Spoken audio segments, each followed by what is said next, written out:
प्रचार से सुनने वाली वर्षा पूर्व से चलती है। श्री कृष्ण चैतन्य प्रभु क्या नाम से अद्वैत करार से आसन को हरे कृष्ण कृष्ण कृष्ण हरे हरे हरे।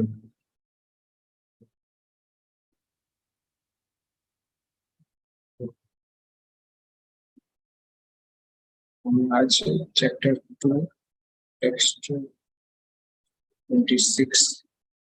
26 श्लोक से स्टार्ट किया। स्क्रीन शेयर करता हूँ।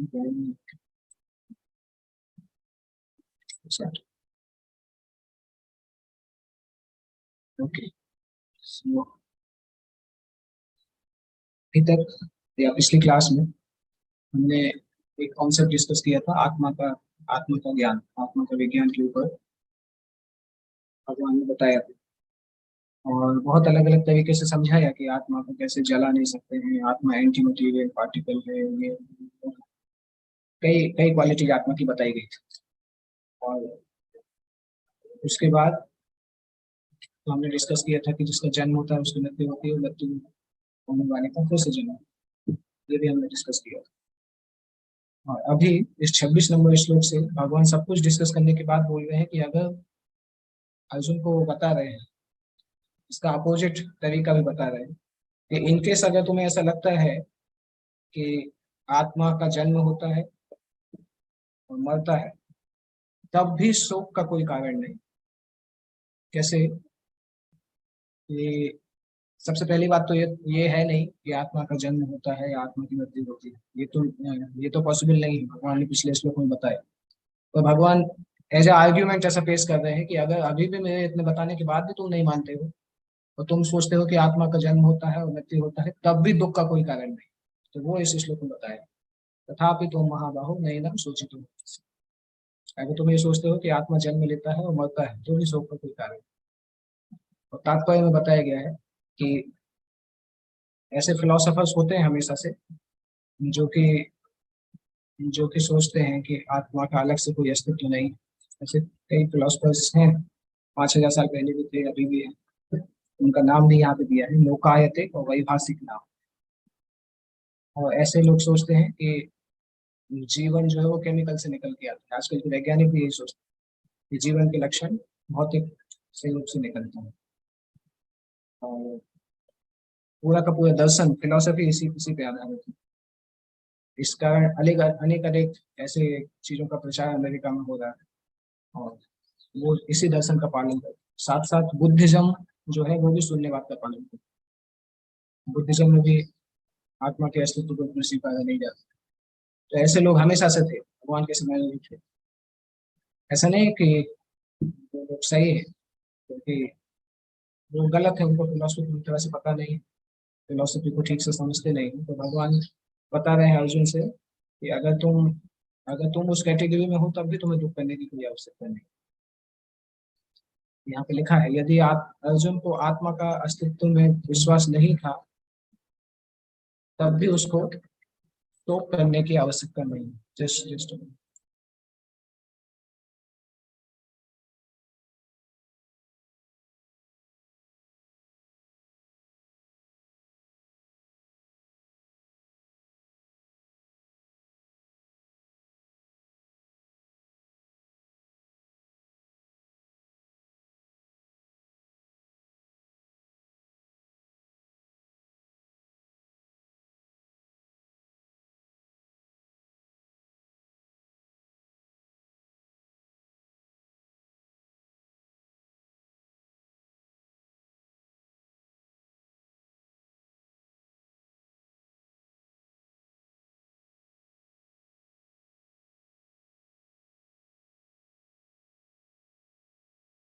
सॉरी, बीच में कुछ डिस्टर्बेंस हो, मोबाइल सिग्नल में प्रॉब्लम।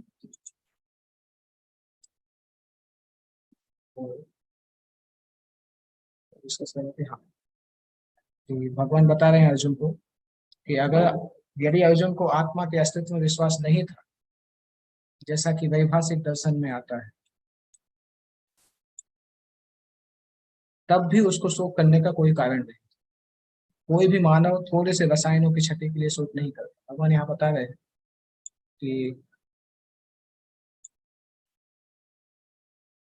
अगर आपको ऐसा लगता है कि केवल केमिकल के द्वारा ही जीवन आया है, जीवन में आत्मा नहीं है, तब भी कोई कमी नहीं है, क्योंकि बहुत सारे केमिकल लेबोरेटरी में तो केमिकल्स बहते रहते हैं।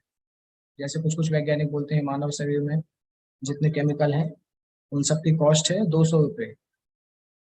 तो अगर ये भी माना जाए कि ये केमिकल से मानव बना है, तो ऐसे तो हजारों लाखों रुपए के केमिकल कैसे भी फेंकते रहते हैं। कोई भी मानव थोड़े से रसायनों की क्षति के लिए शोक नहीं करता।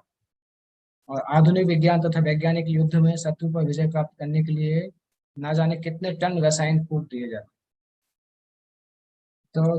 तो भगवान बता रहे हैं चाहे तुम आत्मा को मानो चाहे नहीं मानो, परंतु आपको युद्ध तो करना ही चाहिए। युद्ध करना आपके लिए अच्छा है। चाहे अणु आत्मा का अस्तित्व है या आत्मा का अस्तित्व नहीं है, परंतु उससे कोई फर्क नहीं पड़ता, क्योंकि तुम्हें शोक करने की आवश्यकता नहीं है। क्षत्रिय होने के नाते अर्जुन का धर्म है कि वैदिक संस्कृति में क्षत्रिय के जो कार्य दिए गए उनको पालन करे, और उसी से उसको जीवन की सफलता प्राप्त हो। इसके बाद अगले श्लोक में आ रहा है, जातस्य ही ध्रुवो मृत्यु ध्रुवम जन्म तस्य च तस्मात् परिहार्यते न त्वं संशयितुम् अर्हसि। जिसका जन्म हुआ है उसकी मृत्यु निश्चित है, और मृत्यु होने के बाद जन्म निश्चित है। इसलिए तस्मात् अपरिहार्यते, इसलिए जिस चीज से बचा नहीं जा सकता है उस चीज के बारे में सोच के चिंता करने की आवश्यकता नहीं है, शोक करने की आवश्यकता नहीं है। जिसने जन्म लिया है उसकी मृत्यु निश्चित है, और मृत्यु के बाद पुनर्जन्म भी निश्चित है। इसलिए अपने अपरिहार्य कर्तव्य पालन में तुम्हें शोक नहीं करना चाहिए। भगवान क्लियरली बता रहे हैं कि जन्म मृत्यु तभी खत्म होगी जब मुक्ति को प्राप्त होगी, तो इसलिए इससे ज्यादा दुख होने की आवश्यकता नहीं है। और एक और पॉइंट यहाँ पे लिखा है, जन्म मरण के इस चक्र से हम ये भी एक्सक्यूज नहीं करते हैं कि हत्या की जाए या युद्ध किया जाए। जब धर्म के लिए आवश्यक हो तब युद्ध करना चाहिए, ऐसा नहीं कि कभी भी युद्ध कर सकते। मानव समाज में जब व्यवस्था की आवश्यकता है, शांति की आवश्यकता है, तब युद्ध करना अनिवार्य हो जाता है। और चूंकि ये युद्ध जो है भगवान कृष्ण की आज्ञा से हो रहा था, तो ये धर्म युद्ध था। बहुत सारे लोग बोलते हैं कि अभी जो युद्ध हो रहा है, जैसे रसिया यूक्रेन का युद्ध होता है, अमेरिका वियतनाम का युद्ध होता है, तो ये भी क्या धर्म युद्ध है? उनको धर्म युद्ध नहीं माना जा सकता है, क्योंकि भगवान की इच्छा से नहीं हो रहा, शास्त्र के नियमों के आधार पर नहीं हो रहा। दोनों पार्टी अधर्म में कार्य कर रही है, कोई भगवान की इच्छा को नहीं देख रहे। कुरुक्षेत्र के युद्ध को धर्म युद्ध बोला जाता है, क्योंकि भगवान चाहते थे कि यह युद्ध हो, तो इस युद्ध में सारे अधर्मी लोग खत्म हो जाएं और पांडव लोग को संसार का राज्य प्राप्त हो। इसलिए कुरुक्षेत्र के युद्ध को धर्म युद्ध बोला जाता है, और सत्य के लिए यह युद्ध किया गया। अपने कर्तव्य का पालन करते हुए वह स्वजनों की मृत्यु को रोक नहीं सकता था, और यदि वह अनुचित कर्तव्य पथ का चुनाव करेगा तो उसे नीचे गिरेगा।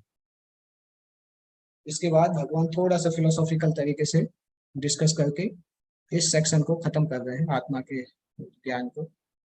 नेक्स्ट सेक्शन स्टार्ट करेंगे। 28, 29 दो श्लोक बचे हैं इसको। अव्यक्तादीनि भूतानि व्यक्त मध्यानि भारत अव्यक्त निधनान्येव तत्व का परिदेवना। भगवान बता रहे हैं अव्यक्त आदीनि भूतानि, सारे जीव प्रारंभ में, आदि मतलब प्रारंभ में, सारे जीव बिगिनिंग में अव्यक्त होते हैं, और मध्य में व्यक्त होते हैं। मध्य मतलब जब जन्म लेते हैं और जीवन जीते हैं तब व्यक्त होते हैं, तो मृत्यु के बाद फिर से अव्यक्त हो जाते हैं। तो प्रारंभ में जीव जो है आत्मा रहती है, परंतु शरीर नहीं रहता, तो उसको शरीर प्राप्त होता है और हर लोगों को दिखाई देता है वो शरीर। तो मरने के बाद फिर से शरीर खत्म हो जाता है, आत्मा रहती है। तो वही लिखा है, सारे जीव पहले अव्यक्त होते हैं, मध्य अवस्था में व्यक्त होते हैं, विनष्ट होने पर फिर से अव्यक्त हो जाते हैं। इसलिए शोक की कोई आवश्यकता नहीं। प्रभुपाद जी एक्सप्लेन कर रहे हैं तात्पर्य में कि संसार में हमेशा से दो प्रकार के लोग हैं। जैसे संस्कृत में बोला जाता है अस्ति और ना अस्ति। अस्ति का मतलब है, नास्ति मतलब नहीं है।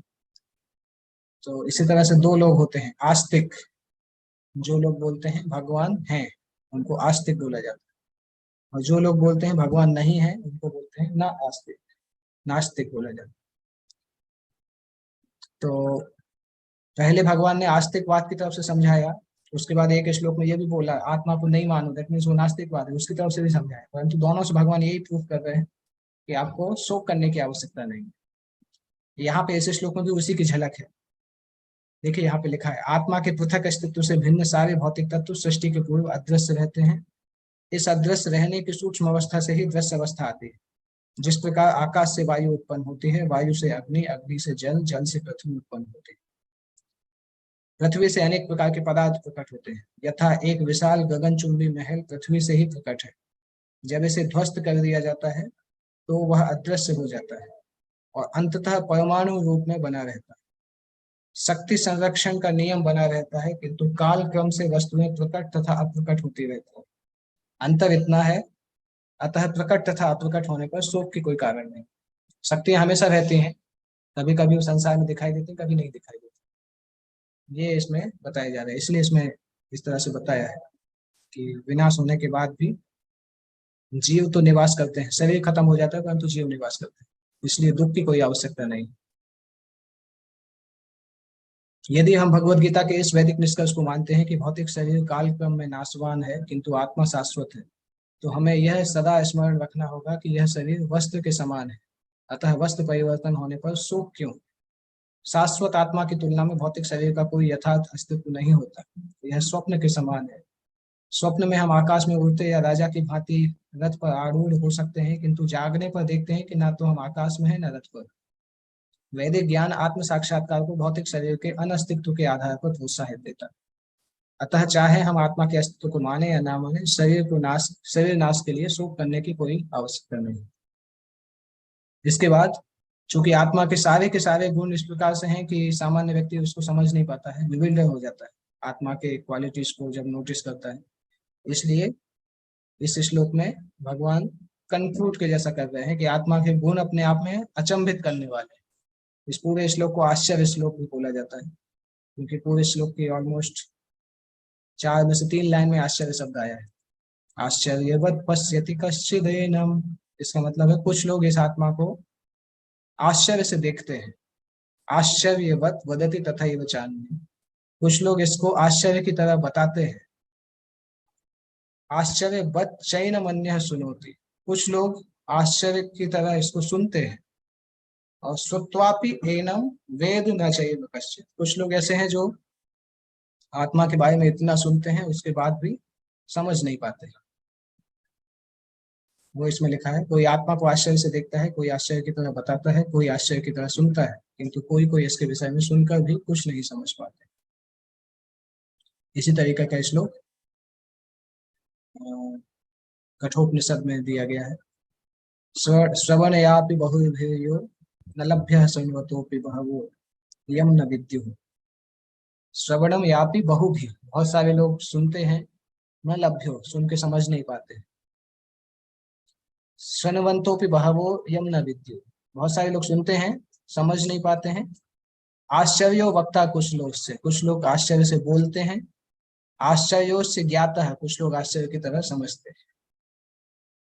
और आत्मा की उपस्थिति बहुत आश्चर्यजनक है भी। आत्मा छोटा सा है, बाल के 10,000वें हिस्से के बराबर, परंतु इतना छोटा सा आत्मा जो है वो मानव के शरीर में भी रहता है, बैक्टीरिया के शरीर में भी रहता है, चींटी के शरीर में भी रहता है, हाथी के शरीर में भी रहता है, व्हेल के शरीर में भी रहता है, व्हेल मछली के शरीर में। तो बहुत आश्चर्यजनक है कि छोटी सी आत्मा पूरे शरीर को कैसे प्रफुल्लित करती है, पूरे शरीर को कैसे मेंटेन करती है।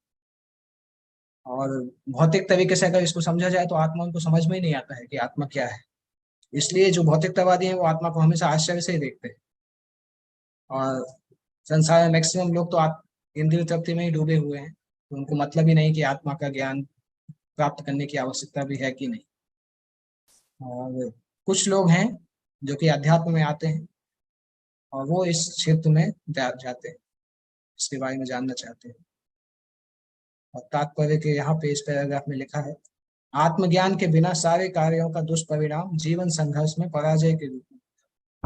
अगर कोई व्यक्ति ने सारे ज्ञान प्राप्त किए परंतु आत्मा के ज्ञान के रूप में कार्य नहीं किया, आत्मा के ज्ञान को प्राप्त नहीं किया, तो जो कुछ भी करेगा उसमें डिफीट होगा, सारे कार्य जीवन संघर्ष में परिवर्तित होंगे। और बहुत कम लोग हैं जो आत्मा के विषय में सुनना चाहते हैं। और उस कैटेगरी में कई बार ऐसा होता है कि आत्मा के बारे में जानना चाहते हैं, भाषण भी सुनते हैं, परंतु वो एक मिसकंसेप्शन में फंस जाते हैं। मिसकंसेप्शन क्या होता है कि आत्मा और भगवान समान है, परमात्मा और अणुआत्मा दोनों को सेम समझ लेते हैं। बहुत सारे लोग तो आत्मा को समझ ही नहीं पाते। कुछ लोग जो समझने जाते हैं वो ये समझ लेते हैं कि परमात्मा अणुआत्मा अलग अलग अलग नहीं है, एक है। तो फैक्चुअली अगर देखा जाए तो ऐसे लोग बहुत कम मिलते हैं जिन्होंने परमात्मा की स्थिति, आत्मा की स्थिति, संसार की स्थिति, इन सबको ठीक तरीके से समझा है। भगवान 7वें अध्याय में बोलेंगे कि हजारों लाखों लोगों में से कोई एक लोग होते हैं जो कि इस सिद्धांत को ठीक से पूरा समझ पाते हैं, और जो समझ पाते हैं उनका जीवन सफल हो जाता है। देखिए यहाँ पे लिखा है, ऐसा व्यक्ति खोज पाना कठिन है जो परमात्मा, अणुआत्मा, पृथक पृथक कार्यों और संबंधों एवं अन्य विस्तारों को सही ढंग से समझ सके। इससे अधिक कठिन है ऐसा व्यक्ति खोज पाना जिसने आत्मा के ज्ञान से पूरा पूरा लाभ उठाया और जो सभी पक्षों से आत्मा की स्थिति का सही सही निर्धारण कर सके। किंतु यदि कोई इस तरह किसी तरह से आत्मा के विषय को समझ लेता है तो उसका जीवन सफल हो जाता है। कैसे समझेंगे? बहुत आसान तरीका है कि भगवान कृष्ण ने गीता में जो लिखा है उसको डायरेक्टली ग्रहण किया जाए, क्योंकि भगवान सुप्रीम अथॉरिटी। और तो भगवान की वाणी को अगर हम ठीक से समझते हैं तो इस आत्मा के ज्ञान को हम समझ सकते हैं। इसके बाद भगवान ऑलमोस्ट ये लास्ट श्लोक है इस थीम से रिलेटेड। देहि नित्यमवध्योऽयं देहे सर्वस्य भारत तस्मात् सर्वाणि भूतानि न त्वं शोचितुमर्हसि। देहि नित्यम अवध्योऽयं। देहि का मतलब है आत्मा, भौतिक शरीर का स्वामी। देह मतलब शरीर और देहि मतलब शरीर का स्वामी। तो देहि जो है वो शाश्वत नित्य है और अबध्य है, मतलब उसको मारा नहीं जा सकता है और ये शरीर में निवास करता है। तस्मात् सर्वाणि भूतानि न त्वं शोचितुम्। सारे जीवों के शरीर में आत्मा ही निवास करती है, उसका कभी भी वध नहीं किया जा सकता है, इसलिए तुम्हें कभी भी शोक करने की आवश्यकता नहीं। हे भरतवंशी, शरीर में रहने वाले का कहीं कभी भी वध नहीं किया जा सकता, अतः तुम्हें किसी भी जीव के लिए शोक करने की आवश्यकता नहीं। और भगवान यहाँ पे एंड कर रहे हैं, तो ऊपर जी लिख भी रहे हैं। भगवान अविकारी आत्मा विषयक अपना उपदेश समाप्त कर रहे हैं। आत्मा के बारे में उन्होंने सफिशिएंटली बता दिया और आत्मा को अमर और शरीर को नाशवान बताया है। और क्षत्रिय होने के नाते अर्जुन को इस भय से कि युद्ध में उसके पितामह भीष्म तथा गुरु द्रोण मर जाएंगे, अपने कर्तव्य से विमुख नहीं होना चाहिए। कृष्ण को प्रमाण मानकर भौतिक देह से भिन्न आत्मा का पृथक अस्तित्व स्वीकार करना। यह नहीं कि आत्मा जैसी कोई वस्तु नहीं है, जीवन के लक्षण रसायनों की क्रिया से प्रकट होते। यद्यपि आत्मा अमर है, हाँ ये पॉइंट इंपॉर्टेंट है। जब हम बोलते हैं कि आत्मा को मारा नहीं जा सकता है, शरीर को मारा जा सकता है, तो लोग बोलते हैं फिर ठीक है, शरीर को तो मार ही सकते हैं। इसलिए यहाँ पे लिखा है कि शरीर को भी केवल मन से नहीं मार सकते हैं कि हमारी इच्छा हुई वो मार दे, क्योंकि शरीर भी एक भौतिक भौतिक शक्ति के द्वारा दिया गया एक इंस्ट्रूमेंट, एक विशेष कार्य के लिए शरीर दिया गया है। तो जब भगवान उसको बताते हैं धर्म के लिए आवश्यकता होती है तभी उसको उपयोग किया जा सकता है, अदरवाइज वो पाप का कारण है। यहाँ पे लिखा है, यद्यपि आत्मा अमर है किंतु इससे हिंसा को प्रोत्साहित नहीं किया जाए। फिर भी युद्ध के समय हिंसा का निषेध नहीं किया जाता क्योंकि तब उसकी आवश्यकता होती है। प्रभुपाद जी के साथ साथ में प्रभुपाद जी एक बुद्ध धर्म गुरु से बात कर रहे थे। बुद्ध धर्म गुरु थे, उनकी बहुत सारी शिष्याएं थी। अमेरिका की बात कही, तो प्रभुपाद जी उनसे बात कर रहे थे।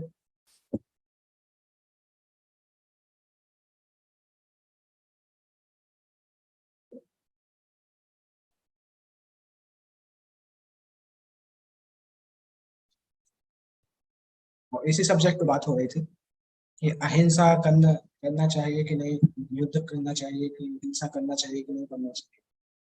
और वो बुद्ध धर्म गुरु जो थे बोल रहे थे किसी भी अवस्था में हिंसा नहीं करनी चाहिए। और प्रभुपाद उनको समझा रहे थे कि नहीं, कभी कभी हिंसा की जरूरत होती है, धर्म की स्थापना करने के लिए हिंसा की जरूरत होती है। बोलते थे नहीं नहीं नहीं, हमेशा अहिंसा रहेगी। तो प्रभुपाद ने उनको एग्जाम्पल दिया। उनके साथ में उनकी कुछ कुछ लेडी डिसाइपल थी, वो जो बुद्ध थे, बुद्ध धर्म गुरु, उनकी कुछ कुछ शिष्याएं थी, लेडी शिष्याएं। तो प्रभुपाद ने उनको बोला, देखो तो आप अपनी शिष्याओं के साथ कहीं जा रहे हो रोड पे, तो कोई व्यक्ति आके आपकी शिष्या को परेशान करता है, उसको मोलेस्ट करने का प्रयास करता है, उसको छेड़ता है, तो आप उस व्यक्ति को मारोगे कि नहीं मारोगे? तो धर्म गुरु अभी कंफ्यूज हो जाते हैं क्योंकि इतने देर से बोल रहे थे कि नहीं नहीं हिंसा कभी भी नहीं करनी चाहिए किसी भी अवस्था में, मैं तो नहीं करूंगा। और अभी अपनी बात से पीछे नहीं हट सकते, तो बोलते नहीं नहीं मैं तो कुछ नहीं करूंगा, अहिंसा सबसे ऊंचा धर्म। तो उनकी शिष्याएं अपने गुरु से बोलने लगी कि अरे गुरु जी हमारे साथ ऐसा होगा, आप हमारी रक्षा भी नहीं करोगे, हम तो आपको अपना जीवन दिया है, ये सब। और प्रभुपाद मुस्कुराने लगे, और प्रभुपाद बोल के चले गए। प्रभुपाद ने फिर समझाया कि हिंसा का भी अपना उपयोग है, अहिंसा का भी अपना उपयोग है। किसी एक चीज के लिए नहीं बोल सकते हैं कि आपको हमेशा हिंसा करना है, हमेशा अहिंसा करना है। वो डिपेंड करता है किस सिचुएशन किस प्रकार से। इसके बाद भगवान नया सेक्शन स्टार्ट करने वाले हैं 31st वर्ष से। ये सेक्शन जो है इसमें भगवान अर्जुन के उस डाउट, उस क्वेश्चन का आंसर देने वाले हैं जो कि अर्जुन ने बोला था कि भौतिक, अगर वो युद्ध करेगा तो भौतिक सुख नहीं मिलेगा, पाप लगेगा उसको। भौतिक सुख भी किसको दिखाएगा, उसने बोला था ना सभी मर जाएंगे तो किसको किसके साथ सुख होगा। तो अर्जुन अभी बता रहे हैं कि तुम अगर युद्ध नहीं, कृष्ण अभी यहाँ से बताएंगे कि अर्जुन बोल रहे थे कि युद्ध नहीं करने से सुख मिलेगा, कृष्ण बोल रहे हैं कि युद्ध करने से सुख मिलेगा, युद्ध नहीं करने से। तो अर्जुन के उस क्वेश्चन का आंसर दे रहे हैं, सेकंड क्वेश्चन जो स्वधर्ममपि चावेक्ष्य न विकम्पितुमर्हसि धर्माद्धि युद्धाश्रेयोऽन्यत् क्षत्रियस्य न विद्यते। स्वधर्मम अपि च अवेक्ष्य, क्षत्रिय होने के नाते अपने विशिष्ट धर्म का विचार करते हुए तुम्हें जानना चाहिए कि धर्म के लिए युद्ध करने से बढ़कर तुम्हारे लिए अन्य कोई कारण नहीं, अतः तुम्हें संकोच करने की कोई आवश्यकता नहीं। यहाँ पे भगवान बोल रहे हैं कि तुम क्षत्रिय हो तो तुम्हें तो करना ही है, तुम्हारे लिए तुम नहीं करोगे तो कौन करेगा। क्योंकि क्षत्रियों का धर्म होता है एडमिनिस्ट्रेशन करना, ब्राह्मणों का धर्म होता है क्षमा। ब्राह्मण क्षमा कर सकते हैं और क्षत्रियों को अगर कोई व्यक्ति गलत कर रहे हैं तो क्षमा करने की आवश्यकता नहीं। इसलिए तो समाज में इन दो वर्गों की बहुत आवश्यकता होती है। ब्राह्मण जो कि धर्म की स्थापना का कार्य करते हैं, मतलब आध्यात्मिक तरीके से गाइड करते हैं, और क्षत्रिय जो कि ब्राह्मणों की रक्षा करते हैं। आजकल के समाज में क्या है कि दोनों की दोनों चीजें डिस्टर्ब, ब्राह्मण नहीं है क्योंकि ब्राह्मणों के पास आध्यात्मिक गुण नहीं है, और क्षत्रिय भी नहीं है, और साथ साथ सेक्युलरिज्म है कि धर्म के लिए कुछ हो ही नहीं, होता ही नहीं। तो क्षत्रिय भी नहीं है तो ब्राह्मणों की रक्षा नहीं होती है, और ब्राह्मणों की रक्षा नहीं होती है तो धर्म का प्रचार नहीं होता। क्योंकि क्षत्रिय और ब्राह्मणों का जो कॉम्बिनेशन है उसके कारण अध्यात्म का प्रचार होता है। हमने पास्ट में भी देखा जब भी क्वालिफाइड क्षत्रिय और क्वालिफाइड ब्राह्मण एक साथ आए तो धर्म का प्रचार कितना तेज हुआ। जैसे बुद्ध धर्म का प्रचार भारत में हुआ था, तब तब उसको बहुत स्पीड से हुआ जब अशोक ने बुद्ध धर्म को स्वीकार किया। राजा अशोक जब बुद्ध धर्म को स्वीकार किया उसके बाद आप देखेंगे कितनी तेजी से बुद्ध धर्म फैला, क्योंकि राजा की शक्ति के कारण ये चीजें फैलती। जैसे अभी हम प्रचार कर रहे हैं कि हम भगवत गीता का प्रचार कर रहे हैं, परंतु हमारे पास क्षत्रियों का सपोर्ट नहीं है, क्योंकि गवर्नमेंट तो सपोर्ट नहीं करती, गवर्नमेंट तो सेक्युलर गवर्नमेंट होती है। परंतु अगर गवर्नमेंट इस तरह से सपोर्ट करे कि नहीं हम चाहते हैं कि भगवत गीता सिखाई जाए, लोगों को ट्रेन होना चाहिए, गुरुकुल खोलने में मदद करें, तो कितनी तेजी से इसका प्रचार हो सकता है। तो आइडियली धर्म का प्रचार तभी अच्छे से होता है जब ब्राह्मण और क्षत्रिय एक साथ आते हैं, और दोनों की स्थापना आजकल डेमोक्रेसी में करना प्रैक्टिकली इम्पॉसिबल जैसा। तो इसीलिए हम देख रहे हैं कि धर्म इतना तेजी से आगे नहीं बढ़ पा रहा, क्योंकि डेमोक्रेसी में उसका कोई स्कोप ही नहीं है। वो स्कोप केवल राजतंत्र में आता है, प्रजातंत्र में उसका कोई स्कोप नहीं। इसलिए प्रभुपाद डेमोक्रेसी को डीमन क्रेजी बोलते थे कि डेमोक्रेसी कोई आइडियल चीज नहीं है, डेमोक्रेसी एक तरीके का वो है, कुछ और चीज नहीं है, इसलिए काम चलाने के लिए। डेमोक्रेसी आइडियल नहीं है, आइडियल राजतंत्र है। और राजतंत्र आइडियल तब हो सकता है जब राजा के बच्चे को छोटे बच्चे से ट्रेन किया जाए, तो उसके जनरेशन आफ्टर जनरेशन उनको ट्रेन किया जाए। जैसे आप देखें पांडवों के वंश में कितने महान महान राजा थे। ये शांतनु का जन्म हुआ, फिर भीष्मदेव थे, बाद में युधिष्ठिर महाराज आते हैं, परीक्षित आते हैं, परीक्षित का जन्मेजय आते हैं। सब एक के बाद एक लीनिएज में महान महान राजा थे। तो ऐसे राजतंत्र की हमें आवश्यकता है, जब छोटे बच्चे को बचपन से ट्रेन करो उसके बाद वो राजा करो, वो आइडियल सिस्टम। यहाँ पे है छत का अर्थ है चोट खाया हुआ, जो क्षति से रक्षा करे उसको क्षत्रिय बोले। क्षत्रियों को वन में आखेट करने का प्रशिक्षण किया जाता है। क्षत्रिय जंगल में जाकर शेर को ललकारता है, उससे आमने सामने अपनी तलवार से लड़ता है। शेर की मृत्यु होने पर उसकी राजसी ढंग से अंत्येष्टि की जाती थी। आज भी जयपुर रियासत के क्षत्रिय राजा इस प्रथा का पालन करते हैं। क्षत्रियो में कुछ कुछ ऐसी प्रथाएं थी उनकी वीरता को दिखाने के लिए। जैसे क्षत्रियों का एक नियम है कि एक बार एक व्यक्ति ने पूछा था ये प्रश्न, एक स्टूडेंट ने पूछा था, क्षत्रियों का एक नियम है कि अगर कोई स्त्री क्षत्रिय के पास आती है और पुत्र को मांगती है तो क्षत्रिय मना नहीं कर सकते।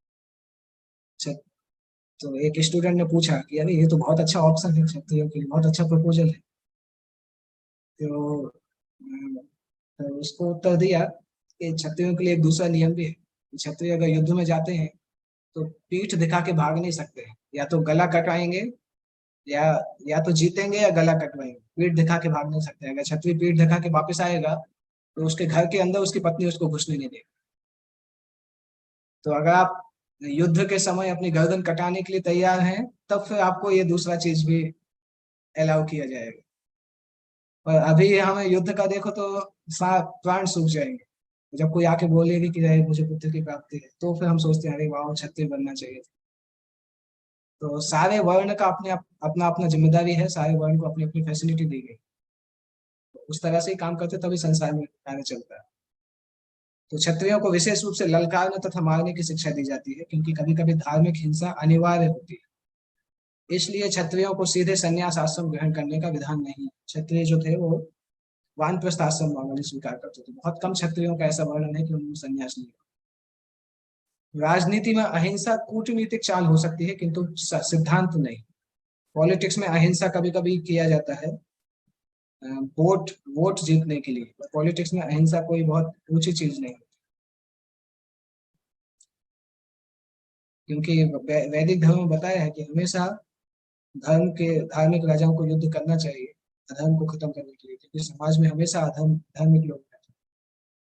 जैसे मनु संहिता में लिखा है कि जिसने कि कोई किसी को मारता है तो उसको मार देना चाहिए, वो सबसे अच्छा धर्म, सबसे अच्छा है punishment, life for the life. आपने किसी का मर्डर किया, आपको फांसी की सजा देनी चाहिए। वो बहुत अच्छा है क्योंकि वैदिक समय का नियम है वो।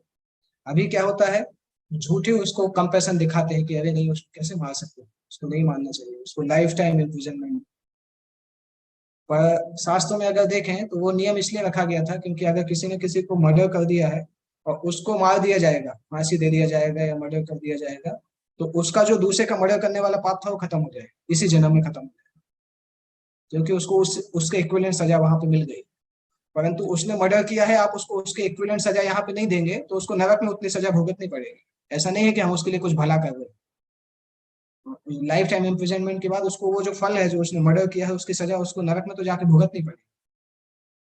इसलिए मनु संहिता में था कि वो सजा आप यही भुगत लेंगे तो आपको नरक में अलग से नहीं करना होगा, क्योंकि नरक में सजाएं जो होती है ज्यादा खतरनाक होती है, इस संसार में तो कम खतरनाक होती, नरक की ज्यादा खतरनाक होती। तो अभी के लोगों को चूंकि वो सब चीजें पता ही नहीं है तो अननेसेसरी जो मिसप्लेस्ड कंपेशन होता है, ज्यादा दया दिखाते हैं, उसके कारण से व्यक्ति का भला नहीं होता। इसके बाद इसका इस पैराग्राफ में इंपॉर्टेंट चीज लिखा है, स्वधर्म का मीनिंग दिया है, क्योंकि इस श्लोक में स्वधर्म शब्द आया है। गौपाल जी स्वधर्म को समझा रहे हैं। दो प्रकार का स्वधर्म है, एक स्वधर्म जो है वो शरीर से संबंधित है, दूसरा स्वधर्म जो है वो आत्मा से संबंधित है। शरीर के कर्तव्यों को स्वधर्म बोला जाता है और इस शरीर से ऊपर जाने पे जो आत्मा के कर्तव्य होते हैं, भगवत सेवा और भक्ति योग, ये आत्मा का स्वधर्म माना जाता है। यहाँ पे लिखा भी है, जब तक मनुष्य मुक्त नहीं होता तब तक धर्म के अनुसार शरीर के कर्तव्य करने होते हैं। जब वो मुक्त हो जाता है तो उसका विशेष कर्तव्य या स्वधर्म आध्यात्मिक होता है। तो जब तक शरीर के स्तर पे है तब तक ब्राह्मण क्षत्रिय वैश्य शूद्र वर्णाश्रम का पालन करते हैं। जब कोई व्यक्ति शरीर के स्तर से ऊपर चला जाता है तो भक्ति योग से उसको सब कुछ हो जाता है, भक्ति योग उसको मृत्यु की अवस्था में पहुंचा देता है। यहाँ पे भगवान अभी बता रहे हैं नेक्स्ट श्लोक में कि जो लोग धर्म के लिए युद्ध करते हैं उनको स्वर्ग में जाते हैं। अर्जुन बोल रहे थे कि मैं युद्ध नहीं करूंगा तो स्वर्ग में जाऊंगा, युद्ध करने से नरक में जाऊंगा। और भगवान बोल रहे हैं कि तुम युद्ध करोगे तो स्वर्ग में जाओगे, युद्ध नहीं करोगे तो नरक में। भगवान ने अपसाइड डाउन कर दिया, अर्जुन का जो क्वेश्चन था उसको अपसाइड डाउन कर दिया। इतना अच्छा समझाने का स्किल है भगवान के पास कि एग्जैक्टली अपोजिट चीज अर्जुन को कन्विंस करा दी। इसमें क्या लिख रहे हैं, यद्रक्षया च उपपन्नम स्वर्ग द्वारम अपावृतम सुखिनः क्षत्रिया पार्थ लभन्ते युद्धं विद्यसे। यद्रक्षया च उपपन्नम, यद्रक्षया मतलब अपने आप, जिसको जिस क्षत्रिय को धर्म युद्ध करने का अवसर प्राप्त होता है वो तो बहुत सौभाग्यशाली है, क्योंकि उसके लिए तो स्वर्ग के रास्ते खुल जाते हैं। क्योंकि धर्म युद्ध में अगर क्षत्रिय मरेगा तो स्वर्ग लोग जाएगा, और जीतेगा तो धरती का भोग करेगा। राज्य जीत जाएगा तो इस संसार में का भोग करेगा, और मरेगा तो स्वर्ग में जाएगा। तो भगवान बता रहे हैं वो क्षत्रिय सुखी हैं जिन्हें ऐसे युद्ध के अवसर अपने आप प्राप्त होते हैं, जिससे उनके लिए स्वर्ग लोक के द्वार खुल जाते हैं। और अर्जुन ने जो पहले बोला था उसको भगवान गलत बोल गए। अर्जुन ने कहा था कि उसे युद्ध में कुछ लाभ नहीं दिख रहा, युद्ध करने से नरक जाना पड़ेगा। अर्जुन के द्वारा बोले गए ऐसी वस्तुएं अज्ञान के कारण थी, और अर्जुन अननेसेसरी अहिंसा दिखा रहा था, जो कि मूर्ख का लक्षण है। युद्ध भूमि में खड़े होकर अहिंसा दिखाना मूर्ख का लक्षण। अगर अहिंसा दिखाना ही है तो आप युद्ध भूमि में क्यों आए? युद्ध भूमि में आके बैठ जाना एक मूर्खता का लक्षण, क्योंकि क्षत्रिय का विशेष धर्म दिया गया, क्षत्रियो ही प्रजा रक्षण शस्त्र पाणी प्रदंडय। प्रजा की रक्षा के लिए शस्त्र को उठा के, अपने हाथों में शस्त्र को उठा के लोगों को दंड देते, ये क्षत्रिय का धर्म। निर्जित्य पर सैन्यादि, दूसरी सेनाओं को जीतकर क्षिति धर्मेण पाले, जो जो जिनको अन्याय हुआ है उनकी रक्षा करना और धर्म का पालन करना। तो अगर इन सब चीजों को सोचें तो अर्जुन को युद्ध छोड़ने का कोई कारण ही नहीं था। अर्जुन को तो युद्ध करना चाहिए था अर्जुन, परंतु अर्जुन अज्ञान के कारण युद्ध नहीं कर पाया। तो इस श्लोक में भगवान ने बताया कि अगर युद्ध करोगे तो स्वर्ग में जाओगे। अगले श्लोक में बता रहे हैं कि युद्ध नहीं करोगे तो स्वर्ग भी नहीं मिलेगा, अपने धर्म का पालन भी नहीं कर पाओगे, तुम्हारी कीर्ति भी खत्म हो जाएगी, यश भी खत्म हो जाएगा, और पाप भी मिलेगा अगर युद्ध नहीं करोगे। अथ चेत् त्वमिमं धर्म्यं संग्रामं न करिष्यसि ततः स्वधर्मं कीर्तिं च हित्वा पापमवाप्स्यसि। इसलिए यदि तुम इस धर्म रूपी संग्राम को नहीं करोगे तो निश्चित रूप से अपने कर्तव्य की अपेक्षा करने का पाप लगेगा, और तुम योद्धा के रूप में भी अपना यश खो दोगे। अर्जुन बहुत महान योद्धा थे, शंकर जी ने भी उनको सर्टिफाई किया था, इंद्र से भी उनका युद्ध हुआ था, और अर्जुन ने शंकर जी को प्रसन्न किया था जब शंकर जी अस्त्र प्रदान किया था। और महाभारत में एक जगह आता है कि द्रोणाचार्य ने अर्जुन को एक अस्त्र दिया था, विशेष अस्त्र दिया था, ब्रह्म शीर्ष एक अस्त्र दिया था। और द्रोणाचार्य ने उनको बोला था कि फ्यूचर में अगर मैं तुम्हारे अपोजिट में हूँ, सामने खड़ा हूँ, तो ये अस्त्र इतना शक्तिशाली है कि इस अस्त्र से तुम मुझे भी मार सकते अगर मैं तुम्हारे अपोजिट में खड़ा। उसी अस्त्र का वर्णन यहाँ पे बताया है, ये लिखा है महाभारत में इसका वर्णन। स्वयं द्रोणाचार्य ने उसे आशीष दिया था और एक विशेष अस्त्र प्रदान किया था जिससे वह अपने गुरु का भी वध कर सकता। गुरु ने स्वयं ही वो अस्त्र दिया था उसको, क्योंकि द्रोणाचार्य को पता था कि आगे जाके मुझे इसके अपोज में लड़ाई करना है, इसलिए द्रोणाचार्य ने पहले से वो अस्त्र दिया था कि इस अस्त्र से तुम चाहो तो मेरा भी वध कर सकते। तो अर्जुन बहुत महान था, राजा था, मतलब इंद्र के द्वारा उसको विख्याति मिली थी, शिव के द्वारा, बहुत सारे लोग। और कृष्ण बता रहे हैं कि अगर तुम ये सब करने के बाद भी युद्ध नहीं करोगे तो क्षत्रिय धर्म की तो अपेक्षा होगी, क्षत्रिय धर्म के लिए तो तुम दोषी माने जाओगे, परंतु तुमने जो इतना बड़ा यश कमाया है वो भी खत्म हो जाएगा और तुम नरक जाओ। तो युद्ध करने से स्वर्ग जाओगे, युद्ध नहीं करने से नरक जाओगे, और लोग तुम्हें भला बुरा बोलेंगे। न कीर्ति चापि भूतानि पथिष्यन्ति देव्ययां संभावितस्य च कीर्तिर्मरणादतिरिच्यते।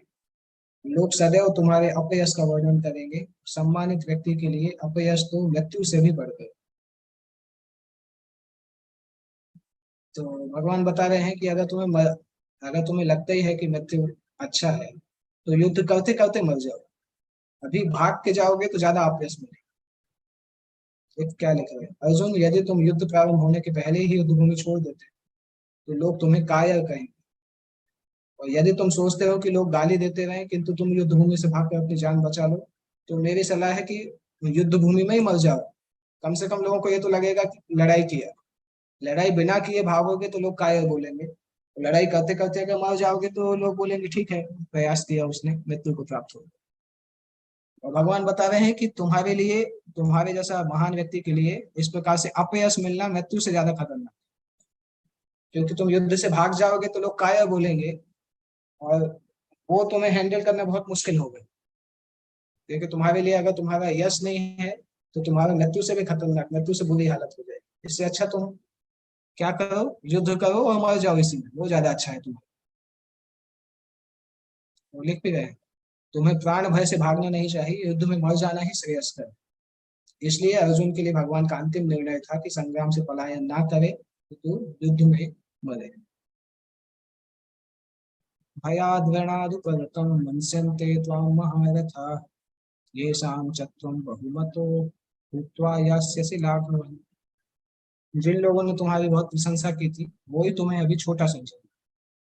जिन जिन महान योद्धाओं ने तुम्हारे नाम तथा यश को सम्मान दिया है वे सोचेंगे कि तुमने डर के मारे युद्ध भूमि छोड़। जब तुम युद्ध भूमि छोड़ के भागोगे तो कोई ये नहीं बोलेगा कि अर्जुन तो, कितनी दया अर्जुन के अंदर है, कितना अच्छा व्यक्ति है। सब यही बोलेंगे कि डरपोक व्यक्ति है, और डर डर के कारण उसने युद्ध भूमि को छोड़ दिया। तो तुम जो सोच रहे हो बाकी लोग उसको नहीं सोचेंगे, और जो तुम्हारे तुम्हारे लिए इतना यश करते हैं वो तुम्हें तुच्छ मानने लगे। भूत्वा यास्य से लाघवम, लाघवम का मतलब होता है लघु, तुच्छ। जो तुम्हें बहुत महान मानते थे वो तुम्हें तुच्छ मानते, और वही तात्पर्य में लिखा है। भगवान बोल रहे हैं तुम ये मत सोचो कि दुर्योधन, कर्ण तथा अन्य समकालीन महारथी ये सोचेंगे कि तुमने भाइयों और पितामहों पर दया करके युद्ध भूमि छोड़ी। वो तो यही सोचेंगे कि तुमने प्राणों के भय से युद्ध भूमि छोड़ी। इस प्रकार उनकी दृष्टि में तुम्हारे प्रति जो सम्मान है वो धूल, और तुम्हारे लिए लोग बुरी बुरी बात करेंगे। अवाच्य वादाम शबहूं वधिष्यन्ति तवा, तुम्हारे शत्रु बहुत कटु शब्द से तुम्हारी निंदा करेंगे, जो नहीं बोलना चाहिए वो शब्द बोलेंगे। और निंदन तस्थौ सामर्थ्य, क्या तुम्हारे अंदर इतनी शक्ति है कि तुम उस निंदा को सहन कर लोगे? उससे बड़ा दुख और कुछ नहीं।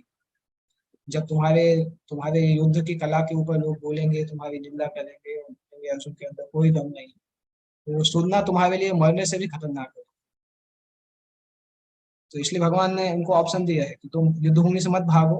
अगर तुम्हें लगता ही है तो यहीं पे युद्ध करते करते मर जाओ, क्योंकि युद्ध भूमि में मरोगे तो तुम स्वर्ग में चले जाओगे, और युद्ध से भाग जाओगे तो तुम जी भी नहीं पाओगे। हर जगह तुम जहां भी जाओगे लोग बोलेंगे कि देखो ये कायर व्यक्ति आ गया, तुम जी भी नहीं पाओगे। और अर्जुन को भगवान ने जो बताया था कि इस प्रकार से तुम्हें दया भाव क्यों आ रहा है, उसी को भगवान यहाँ पे एक्सप्लेन करते हैं। और ये ऑलमोस्ट भगवान का इंस्ट्रक्शन जैसा है। अतो वा प्राप्स्यसि स्वर्गं जित्वा वा भोक्ष्यसे महीम्, तस्मादुत्तिष्ठ कौन्तेय युद्धाय कृतनिश्चयः। हतो वा प्राप्स्यसि स्वर्गं, या तो तुम युद्ध में मर जाओ और स्वर्ग को प्राप्त करो। जित्वा वा भोक्ष्यसे महीम्, अगर जीत जाओगे तो पूरे धरती का साम्राज्य तुम्हें मिलेगा, क्योंकि कोई वंश पूरे धरती पर राज्य करता है।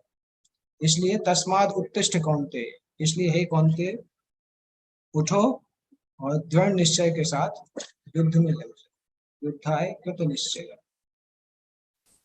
बहुत सारे मोटिवेशनल स्पीकर इस श्लोक की दूसरी लाइन को बोलते हैं, तस्माद उत्तिष्ठ कौन्तेय युद्धाय कृत निश्चय। कृत निश्चय होके उठो, युद्ध करो। बहुत लोग बताते हैं अरे उठो, पढ़ाई करो, एग्जाम पास करो, ज्यादा ज्यादा मेहनत करो, अच्छा बिजनेस करो। भगवत गीता का वैसा एक्सप्लेनेशन उतना सही नहीं है, क्योंकि यहाँ पे भगवान अर्जुन को कोई मटेरियल काम करने के लिए नहीं बोले, उनको अपने धर्म, आध्यात्मिक धर्म के पालन करने के लिए। अगर हम लोगों को इसके आधार पर बोलते हैं कि तुम्हें बहुत मेहनत करना है, गधे जैसी मेहनत करो, पैसे कमाओ, पाप के काम करो, तो वो एप्लीकेबल नहीं होगा।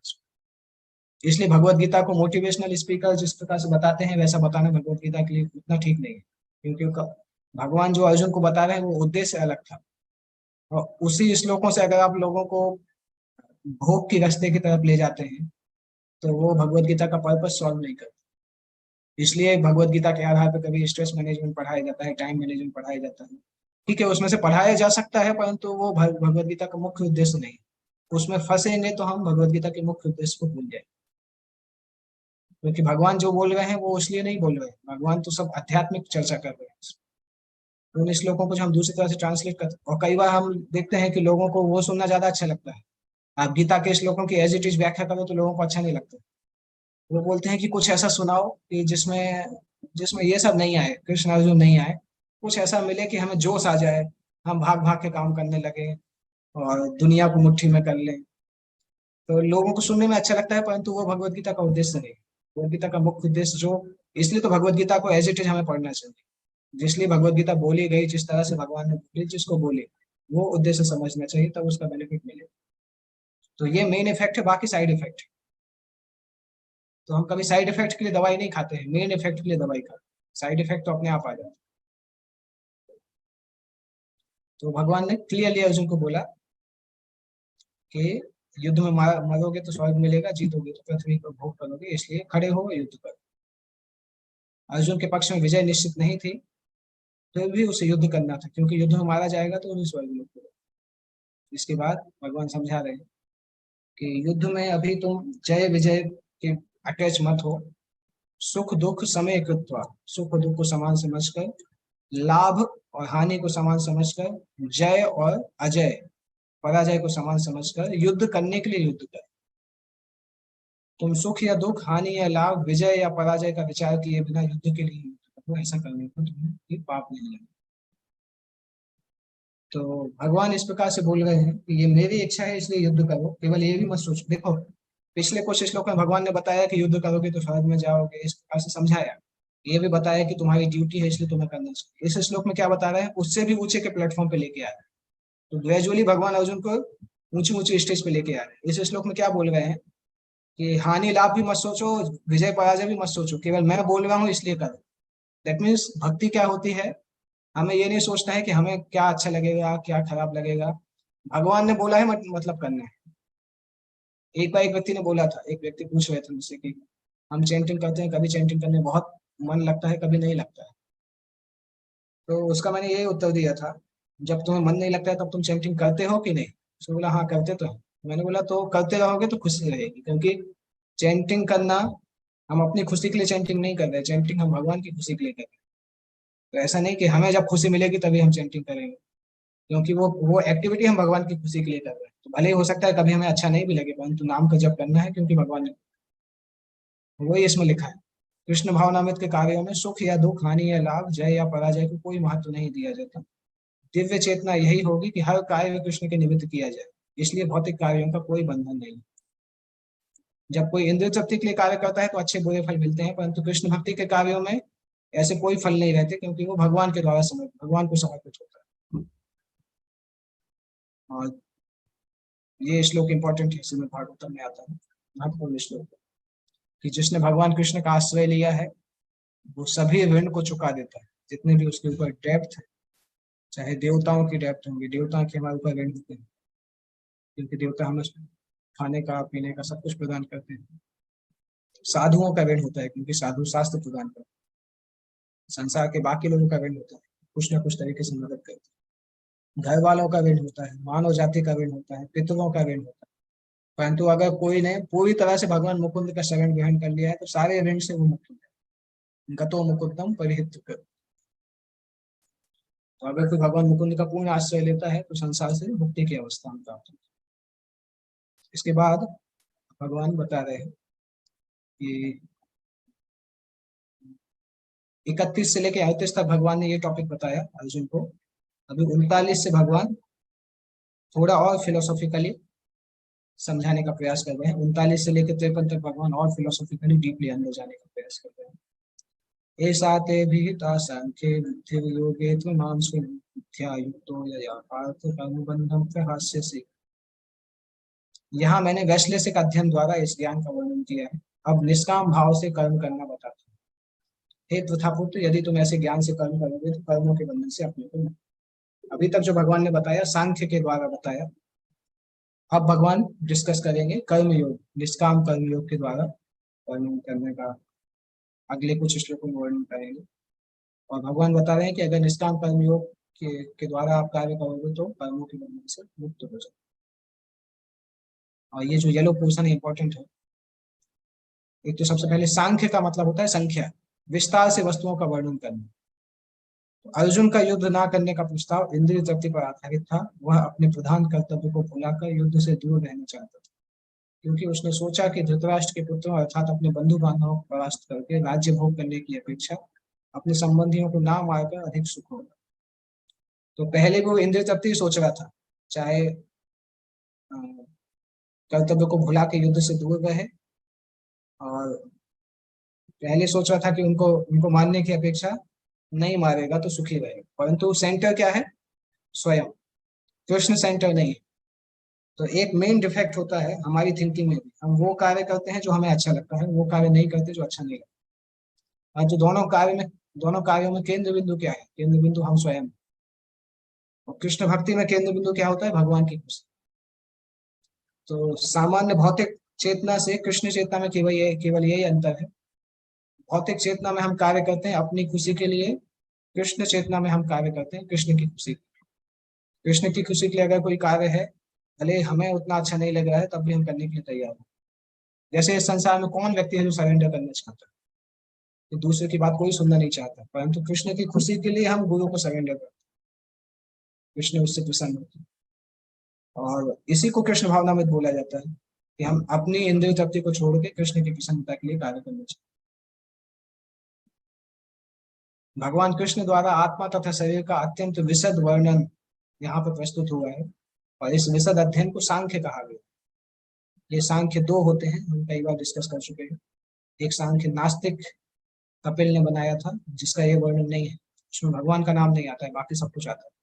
जबकि एक सांख्य जो है वो भगवान कपिल ने वर्णन किया था, तो उसका वर्णन यहाँ पे भगवान उसको रेफरेंस के रूप में ले रहे हैं। अर्जुन ने कृष्ण के शरण ग्रहण करके, एक पॉइंट है, ये सारे जीव भौतिक जगत में इंद्रिय तृप्ति के लिए कर्म करते हैं और माया के वशीभूत होकर अपने को भोक्ता मानते हैं। जब कोई व्यक्ति इंद्रिय तृप्ति के लिए कार्य करता है तो स्वयं भोक्ता के जैसा कार्य करता है, और भगवान की संतुष्टि के लिए नहीं देखता है, क्योंकि वो अपनी संतुष्टि को देखता है। और इसका सबसे ऊंचा स्तर है सायुज्य मुक्ति, जब हम भगवान के शरीर से मिल जाना चाहते हैं, वो भी इसका सबसे ऊंचा स्तर है, क्योंकि उसमें हम अपने आप को ही भगवान सोच रहे हैं। तो अर्जुन ने वास्तविकता में भगवान को गुरु के जैसा स्वीकार किया है, तो उनको समर्पण किया है। और भगवान अभी उनको एक्सप्लेन करने वाले हैं बुद्धि योग का ये वर्णन, जो कि अगले श्लोकों से चालू होगा। बुद्धि योग को कर्म योग भी भगवान ने बोला है, कहीं कहीं बुद्धि योग बोला है। और इसी को 10वें अध्याय में फिर से भगवान बुद्धि योग का वर्णन करते हैं। 10वें अध्याय के 10 बुद्धि योग, 10वें अध्याय का 9वां श्लोक, 9वें या 10वां श्लोक, इस बुद्धि योग का वर्णन फिर से करते हैं। अतः मनुष्य को, यहाँ पे जो ये पैराग्राफ है ये वही है जो हमने कुछ देर पहले डिस्कस किया। एक नास्तिकतावादी कपिल का सांख्य, एक भगवान कपिल का सांख्य। अतः मनुष्य को यह जान लेना चाहिए कि बुद्धि योग का अर्थ कृष्ण भावनामृत में पूर्ण आनंद तथा भक्ति के ज्ञान में कर्म करना है। जो व्यक्ति भगवान की तुष्टि के लिए कर्म करता है, चाहे वो कर्म कितना भी कठिन क्यों ना हो, वह बुद्धि योग के सिद्धांत के अनुसार कार्य करता है और दिव्य आनंद का अनुभव। ऐसी दिव्य व्यस्तता के कारण उसे भगवत कृपा से स्वतः संपूर्ण दिव्य ज्ञान प्राप्त हो जाता है, और ज्ञान प्राप्त करने के लिए अतिरिक्त श्रम किए बिना ही उसकी पूर्ण मुक्ति हो जाती है। कृष्ण भावनामृत कर्म तथा फल प्राप्ति की इच्छा से किए गए कर्म में विशेषतया पारिवारिक या भौतिक सुख प्राप्त करने की इंद्रिय तृप्ति के लिए कर्म में प्रचुर अंतर होता है। इसलिए बुद्धि योग हमारे द्वारा संपन्न कार्य को दिव्य। समझ में आए? बुद्धि योग के आधार पर कार्य करना मतलब भगवान के आधार पर कार्य करना। 40 नंबर श्लोक इंपॉर्टेंट है, नेक्स्ट क्लास में इसको डिस्कस करेंगे। 2.40 किसी को कोई प्रश्न पूछना सकते हैं?